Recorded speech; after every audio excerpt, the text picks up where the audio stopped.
Filip Hrgovic, thank you very much for joining us. Welcome back onto the scene. Your fight has been announced, Marko Radonjic in Klagenfurt, Austria on September the 10th. How's it feel to be back? Yeah, it's great. This year was disaster, and I should fight in March, and then in April, then in May, then in July. So a lot of postponements this year, and finally we made a deal, and I fighting in 3 weeks, and I'm very happy. How does it feel having such a fight on 3 weeks' notice? I guess you've been training non-stop throughout, but only having 3 weeks for the opponent. I guess, does that change your preparation in any way? It don't change anything. I'm in training camp almost 1 year, and I'm in great shape. And I did the sparrings and everything, and I just feel sorry for my next opponent. I will put in that fight 1 year non-stop preparation, so I'm feeling really good, and I'm looking forward to fight finally. Just tell us a little bit about how you've been in this last year, because it has been hard for you. It has been frustrating. How have you found things? How have you managed to cope in this last year? Yeah, I fought last time in November last year, and like I said, I since that training camp I didn't stop. I just continued with training after the fight because I should fight early this year, maybe February or March, and then I should fight actually with Martin Bakole at that time, and then we get a call from IBF to fight for mandatory challenger. So we start negotiate with this guy Michael Hunter, and that should be the fight for the IBF mandatory challenger with Michael Hunter.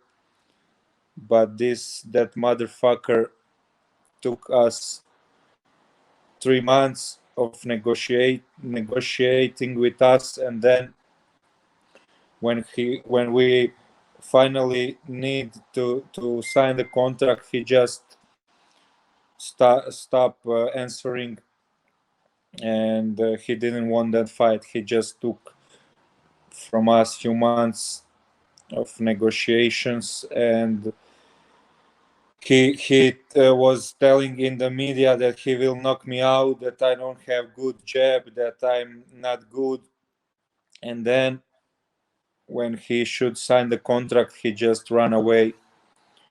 He's a coward, and he's a betrayer, So the most of time he took from us this year.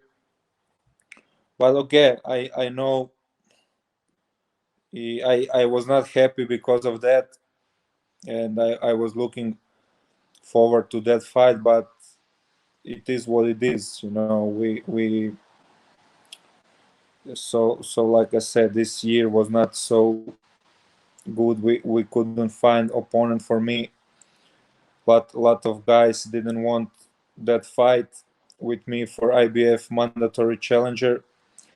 But now we are here 3 weeks from the fight, and I think soon after this fight I will fight for IBF mandatory challenger position with Martin Bakole, and yeah, I think everything will be good.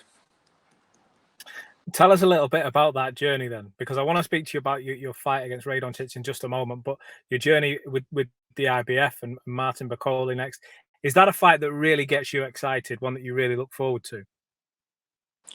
Yeah, it's a big fight, and it will be biggest fight of my professional career, and I'm really looking forward.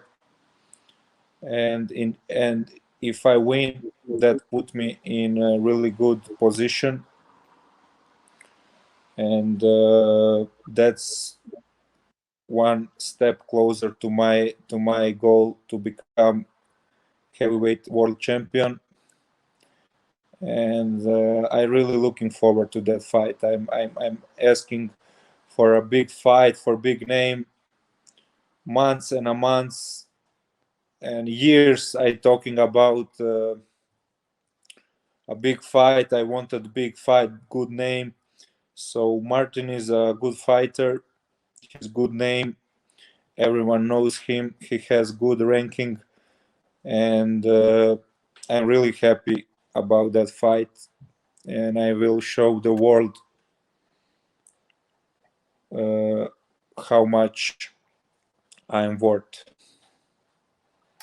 For that fight to happen, we have to get past Marko Radonjic next. Filip Hrgovic is bringing heavyweight boxing to Klagenfurt in Austria. What do you know about Marko? I mean, looking at the records, you're 12-0 with 10 KOs. He's 22-0 with 22 KOs. Ask a silly question. Filip, there's no way this fight goes the distance, is there? Yeah, I know him. He's my neighbor from Montenegro, and we sparred in my gym. I know him. He's a good boxer, and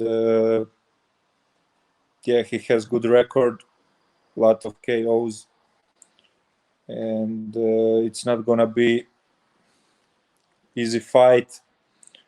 But like I said, I'm in training camp for more than 1 year, and I will be ready for everything what he bring on the table. You say you've sparred him before. Have you felt his power? Do you respect his power from what you felt in sparring in the past? I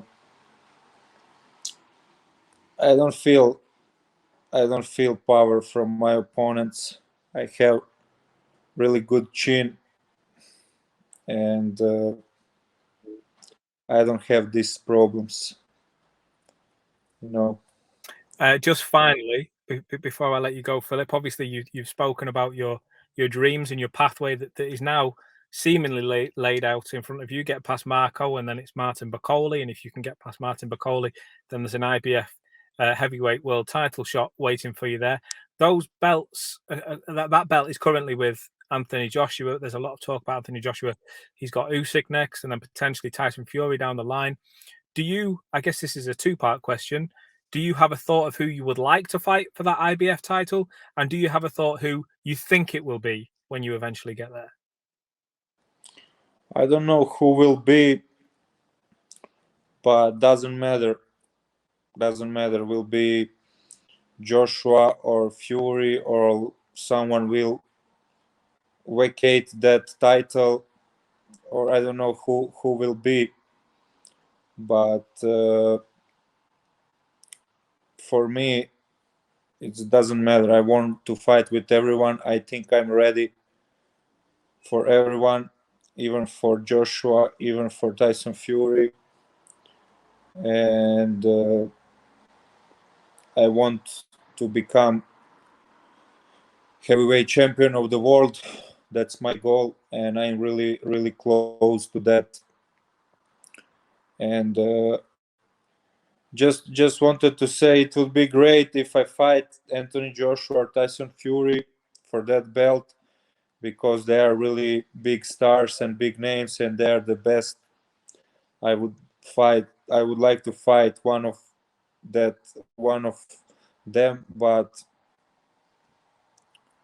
if it'll be someone else, doesn't matter. Do you think Anthony Joshua beats Alexander Usyk? Yeah, I think he will beat him.